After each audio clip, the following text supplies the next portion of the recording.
What if your case is thrown out before it even starts? That's the power of Order 7, Rule 11. And one Supreme Court case shows why courts don't waste time on hopeless suits. Why this matters? Think of the plaint as your ticket to the courtroom. The document that tells the judge what happened, why it's wrong, and what you want as a remedy.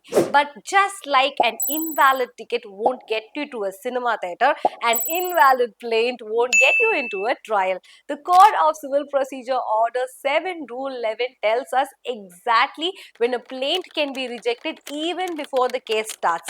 The statutory grounds under Order 7 Rule 11 CPC is if no cause of action, that is, if the plaint does not show any legal wrong, it fails. Example, you sue your neighbor because he looked at you very angrily.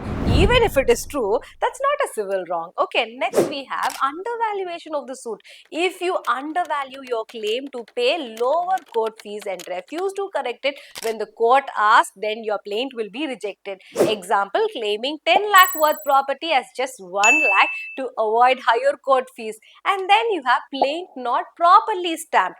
Court fees are like entry fees, pay less than required, and the plaint can be thrown out. Example, filing a 50 lakh money suit with court fees for only 1 lakh is not valid. Barred by law. If the suit is barred by any law like res judicata, res sub judice, then the plaint is out. Example, filing for recovery of money suit after 15 years will not be accepted because 3 years is the limitation.